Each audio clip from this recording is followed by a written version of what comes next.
Okay, firstly, huge apologies for such a long gap again since our last update. We were all excited and off to go to Kyalami, and then we didn't even bother to tell you guys how it went. So quick catch up. It's currently, I think it's the 30th of December right now. So firstly, I hope all of you guys had a good Christmas, for those of you who celebrate it, and looking forward to a good New Year's Eve party tomorrow night. So yeah, Kyalami was a total disaster. We got to the track, and on our first session out, we were actually part of the first team. We were probably second car on the track, and went through a warm-up lap. I got first chance in the seat this time around because Nick was first time up last time at Pakisa. Got a bit of heat into the tires, and as I was starting to build a bit of speed on lap 2, Nick picked up some pretty nasty sound coming from the car. I can't hear a bloody thing, so I listened to him. Effectively, we just completed the lap and then pitted. And we basically found the exhaust blowing terribly from the manifold. Assumed that it actually blown the exhaust manifold gasket. And tried to tighten it up, and the thing was still blowing.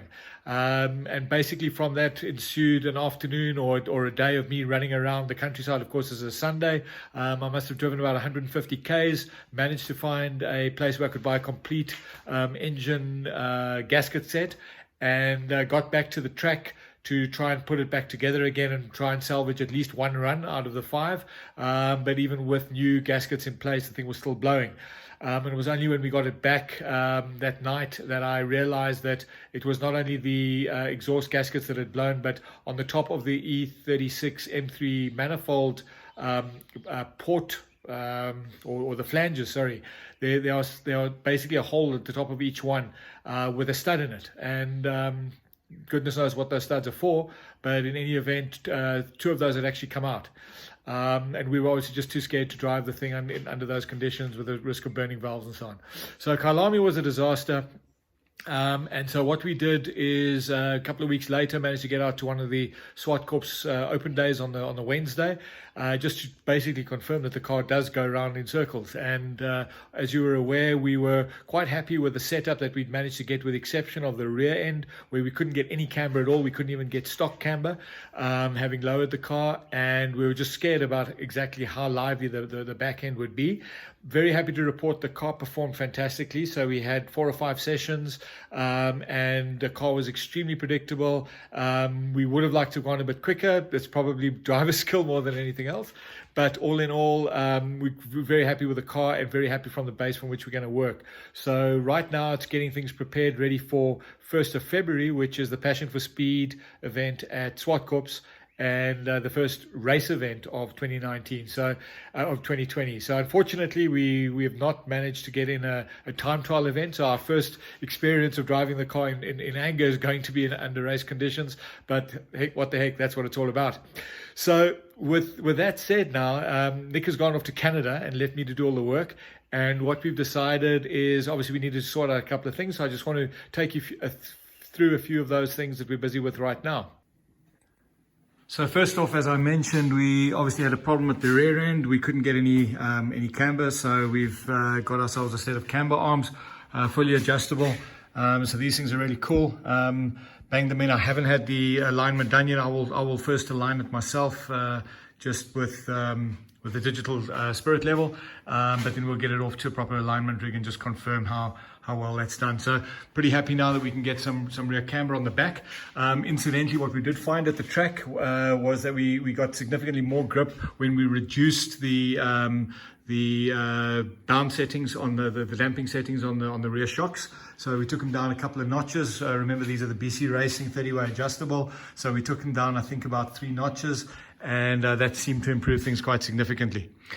And then round to the front of the car. So the one thing that we were absolutely clear on was that we were going to need an oil cooler. We wanted to go with a catch can, and I've also subsequently decided, having had some discussions with Nick, he's tried to convince me, and I've finally come around. We definitely need to do an M50 intake manifold. I spent this morning running out from Centurion to Alberton on a wild goose chase because some idiot doesn't know the difference between an M52 and an M50. So I'm still on the hunt for the actual manifold, but I've stripped the entire front end of the car out. and basically busy at the moment trying to get everything ready to do sump gasket, which was leaking badly. Then going to do the oil pump drive. This is the one thing which is like a time bomb for the M54 motor. This nut spins off. You then basically lose drive on your oil pump, lose oil pressure, engine gone. So and on that note, I just want to talk about what people are advocating as workarounds or solutions to this problem. And I think it's a multitude of issues. What is clear is that it is vibration related. So there is some kind of harmonic or vibration which is either only exists at high RPM or is exacerbated at high RPM. So what a lot of guys do is either weld the nut to the sprocket itself, or weld the nut to the shaft, or drill and wire this nut. Now, either of those things in theory will prevent the nut from coming off, but there are people that have then reported that the whole shaft actually shears off. So you can buy a complete kind of upgrade assembly, which comes with a slightly different shaft, which is I think beefier than the standard one. It has a flange on the inside and it has an additional three screws or bolts basically, plus the middle one. So it's an additional bolted assembly, and they figure that thing's pretty safe.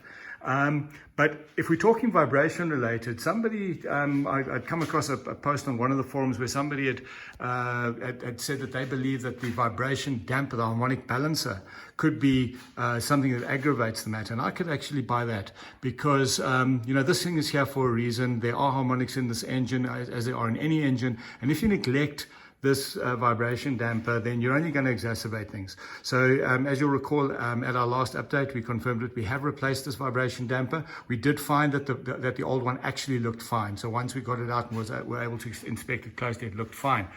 But there's actually a third a theory out there, and I think it actually carries a lot of weight.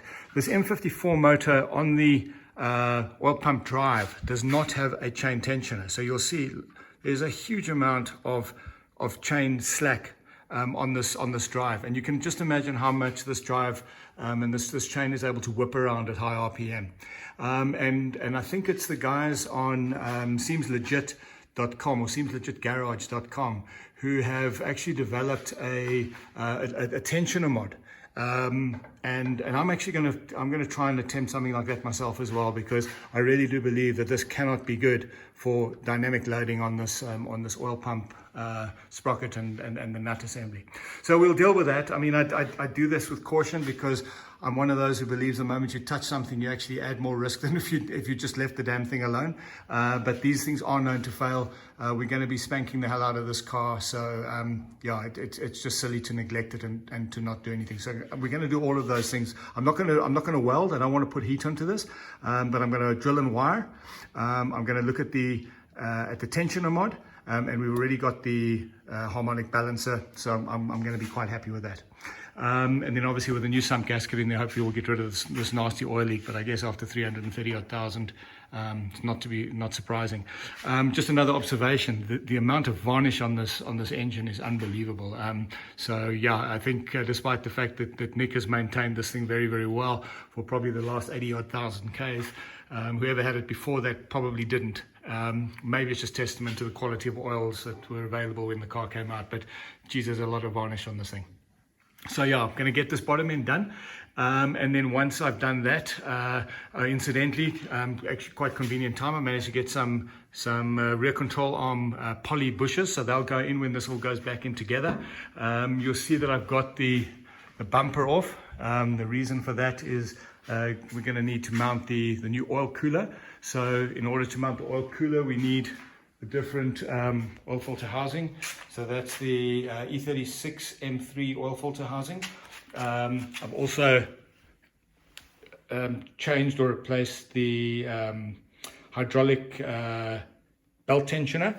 And incidentally, I think that could possibly even be a fourth thing which could exacerbate any issues with the oil pump nut. I mean, you've got all manner of harmonics going on and vibrations going on. The reason that the hydraulic type of belt tensioner is used in the M cars, for instance, and only on some of the 6-cylinder cars, as opposed to just the standard spring-loaded version, suggests that it is certainly a better item. So whilst they're both able to keep tension on the belt, this one has obviously got damping properties, whereas a normal spring-loaded one does not.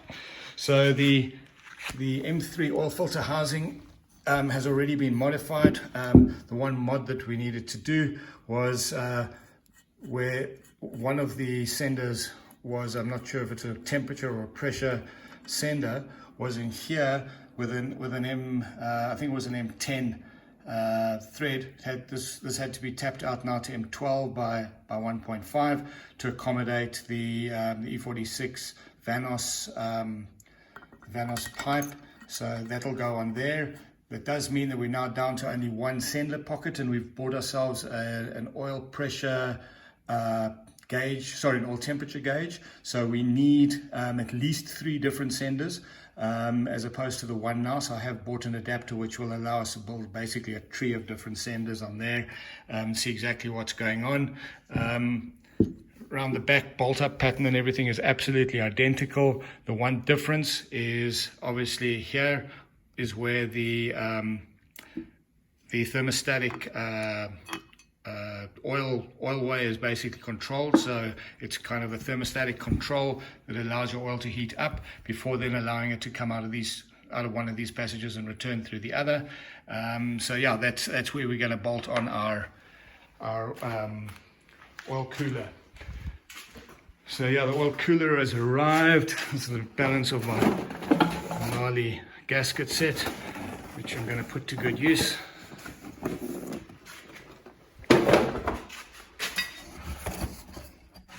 So we have oil cooler ready to go in, and yeah, that's pretty much it for now. So yeah, as long as I can find myself an M50 intake manifold, once we get that, be quite chuffed to be getting that into the car. We get rid of the diesel. We do lose a little bit of torque in the mid-range, but the benefit is it's got much bigger runners, so the thing really breathes a lot better up at the high RPM. We will port match the head to ensure that we can flow those gases properly, and then with a bit of retuning, we would hope to get another handful of kilowatts out of this baby. So yeah, stay tuned and I'll keep you updated. Cheers.